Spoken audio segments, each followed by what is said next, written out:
한국전력. 이 기업 참 재밌습니다.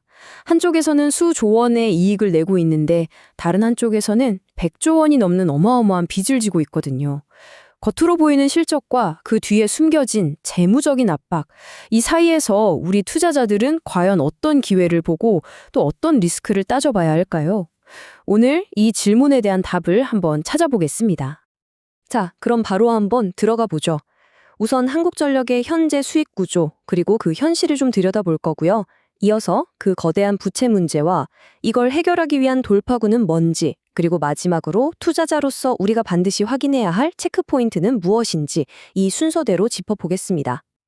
네, 한국전력이 3분기에 정말 인상적인 흑자를 기록했어요. 근데 말이죠, 이 수익이 과연 앞으로도 계속될 수 있을까요? 이걸 알려면 돈이 어디서 오는지, 그러니까 누가 전기를 가장 많이 쓰고 또 어떻게 전기를 만들어서 파는지 그 구조를 속속들이 들여다봐야 합니다. 자, 이 그래프가 정말 흥미로운 지점인데요. 보세요. 전체 전력 판매의 절반, 무려 50%가 산업용 고객에게서 나옵니다. 이게 무슨 뜻이겠어요? 바로 한국전력의 실적이 반도체, 자동차 같은 우리나라 주요 산업의 경기에 직접적으로 연동된다는 의미입니다.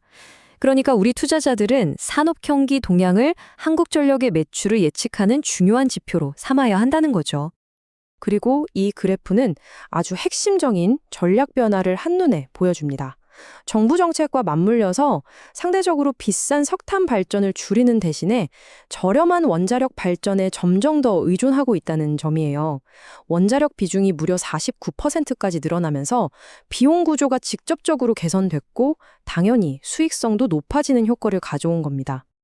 이렇게 유리하게 바뀐 발전 믹스에다가 평균 판매 단가가 5.5% 상승한 게 딱 맞물리면서 3분기 누적 영업이익은 무려 11조 5천억 원이라는 엄청난 성과로 이어진 겁니다.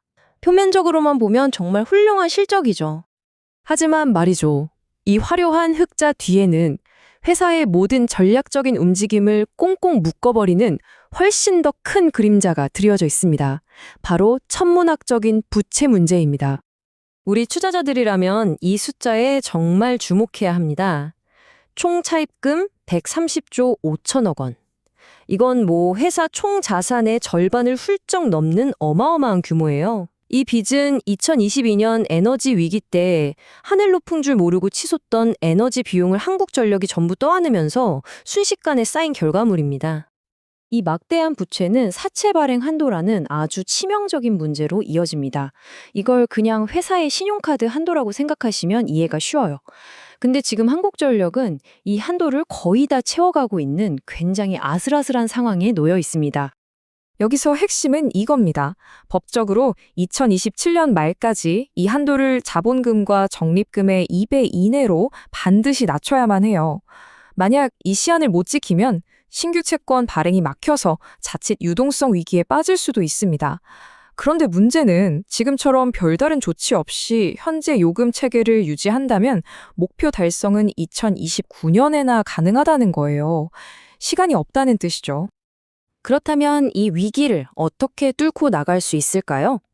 한국전력은 이 부채 문제를 해결하고 미래 성장을 이끌기 위해서 두 가지 핵심적인 돌파구를 마련했습니다. 바로 국내 요금 인상과 해외 사업 확장입니다. 가장 빠르고 직접적인 해결책은 역시 국내에 있습니다. 하지만 이건 정치적으로 굉장히 민감한 질문과 연결되어 있죠. 과연 전기요금 정말 올릴 수 있을까요? 회사 경영진은 요금 인상이 더 이상 피할 수 없는 과제라고 주장합니다. 단순히 과거의 27조 원 적자를 메꾸는 차원이 아니라 앞으로 다가올 AI 시대에 필요한 데이터 센터 같은 새로운 수요에 대응하기 위해서라도 미래 송배전망에 투자할 돈을 확보해야 한다는 거죠. 다행히 정부 역시 그 필요성에는 어느 정도 공감대를 형성하고 있는 것으로 보입니다.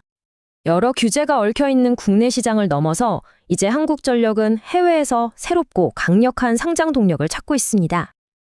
그리고 그 기회를 바로 미국 텍사스에서 찾았습니다. 대양 원전과 요즘 핫한 소양 모듈 원전 SMR, 그리고 가스 발전을 결합한 거대한 에너지 복합단지를 짓겠다는 야심찬 MOU를 체결했죠. 이건 단순히 사업 하나를 더하는 수준이 아니라 규제 시장인 한국을 벗어나서 성장성이 높은 미국 시장에 본격적으로 뛰어드는 아주 중요한 전환점 될 수 있습니다. 특히 폭발적으로 늘어나는 AI 데이터 센터의 전력 수요를 직접 겨냥했다는 점에서 그 잠재력이 어마어마하다고 볼 수 있겠죠. 자, 그렇다면 이러한 턴어라운드 스토리를 머릿속에 그려보면서 우리 투자자들은 구체적으로 어떤 핵심 요소들을 계속해서 지켜봐야 할까요? 주주환원 정책부터 보면 자사주 매입은 그냥 있는 게 좋습니다. 왜냐하면 자본금을 줄여서 아까 말씀드린 사채 발행 한도에 악영향을 주거든요. 공기업 특성상 사실상 불가능하다고 봐야죠. 따라서 우리의 핵심은 배당에 맞춰져 있고 올해는 배당 성향이 더 높아질 것으로 기대해 볼 만합니다. 투자자라면 이 세 가지 리스크 반드시 체크리스트에 올려두고 계속 확인하셔야 합니다. 첫째, 규제 리스크. 정부가 과연 제때 전기요금 인상을 승인해 줄 것인가? 둘째, 환율 변동성입니다. 원달러 환율이 딱 10원 오를 때마다 이익이 2,500억 원씩 줄어드는 구조라는 걸 기억해야 합니다. 그리고 마지막으로 코앞으로 다가온 부채 상환 압박이죠. 곧 만기가 돌아오는 이 거대한 빚을 어떻게 해결해 나갈지 똑똑히 지켜봐야 합니다. 그러니까 정리하자면 우리 투자자들에게 가장 중요한 관전 포인트는 딱 이 세 가지입니다. 2026년 전기요금 인상에 대한 구체적인 뉴스가 나오는지, 미국 텍사스 프로젝트가 MOU 단계를 넘어서 실제 본계약으로 이어지는지 같은 실질적인 성과, 그리고 마지막으로 2027년 말까지 부채 한도 목표를 달성하기 위해 회사가 얼마나 잘 해나가고 있는지 그 진행 상황을 계속 추적해야 합니다. 앞으로 가야 할 길은 명확하지만 그 길 위에 놓인 도전 과제 또한 분명해 보입니다. 과연 한국전력이 안정적인 공공재 주식이라는 틀을 깨고 미래 성장주로 다시 태어날 수 있을지, 그건 결국 오늘 우리가 살펴본 이 계획들을 얼마나 성공적으로 실행하고 까다로운 규제 환경을 헤쳐나가느냐에 달려 있을 겁니다. 오늘 분석이 여러분의 투자 결정에 도움이 되셨기를 바랍니다. 다만 이 영상은 종목 추천을 위한 영상이 아닙니다. 투자 판단을 위한 근거 자료로 적합하지 않을 수 있습니다. 모든 투자 판단의 책임은 본인에게 있다는 점을 명심해 주시기 바랍니다.